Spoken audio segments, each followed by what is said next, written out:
I'm going to summarize Genesis 18 through 23 today. So, starting with Genesis 18. It started with Abraham seeing three men who were angels near the great trees of Mamre where Abraham was staying. He offered to wash their feet, let them rest, and give them food, and they accepted. And they told Abraham that Sarah would bore him a son by around this time next year. And Sarah, who wasn't quite with the group, who was at the entrance to the tent, kind of laughed internally to herself. And then one of the men stated that they had heard Sarah laugh, and she denied it. And God said, "No, you did." But anyway, kept talking, and the men were going to go assess Sodom and Gomorrah because the outcry of evil and stuff that they were doing had reached the Lord, and they were going to see what was true or not. And through some negotiations, Abraham begged God to spare it if there were at least 10 righteous people, which he agreed. So then, moving on to Genesis 19, the angels arrived in Sodom, and Lot found them and urged them to stay at his house so he could provide hospitality, and they reluctantly accepted. And then some men arrived outside of Lot's house who had wanted to have their way with the angels, and Lot was desperately trying to make them leave. But eventually the angels pulled Lot back in the house and struck the men with blindness and determined Sodom and Gomorrah needs to be destroyed. It is evil. And they told Lot to get his people and to leave.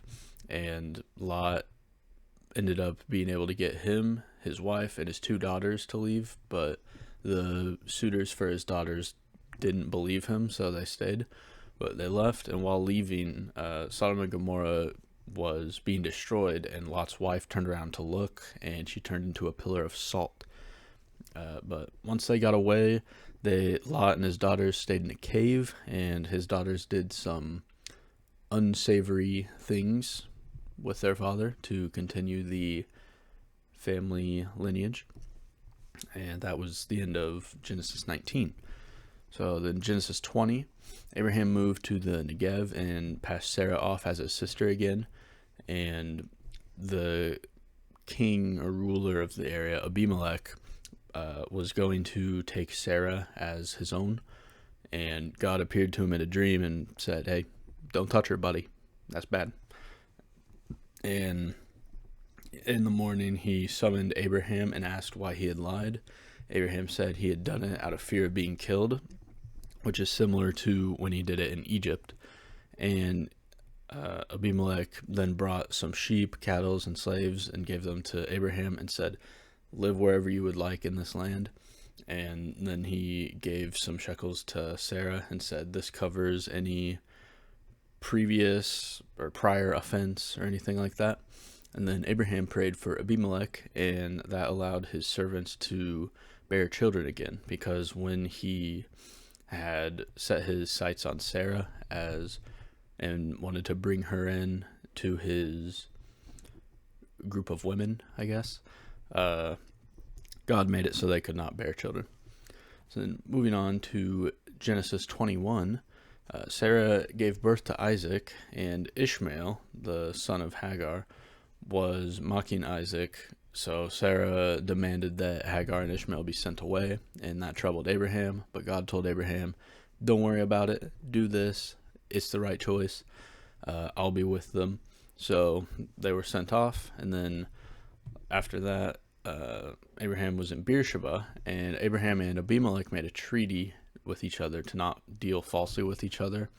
And there was a incident with a well that had been seized without Abimelech knowing. So Abraham gave him 7 lambs as witness that Abraham dug this well, and Abimelech accepted. Then moving on to Genesis 22, Abraham was told by God to take Isaac to a mountain and sacrifice him, so he did.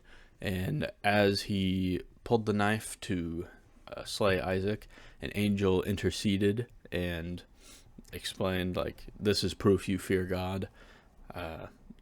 please do not kill Isaac. He is going to be very important to God's plan and stuff. Here is a ram that you can use. So they sacrificed a ram, worshipped God, and then left. And then Genesis 3, the last one that we read was Sarah had passed away, and Abraham was mourning, and then had to search for a burial site. So he negotiated with the Hittites and Ephron the Hittite for some land that Ephron the Hittite owned that had a cave. And through much negotiation, Abraham ended up buying it for 400 silver shekels. Even though Ephron the Hittite wanted to give it to him for free, Abraham would not accept.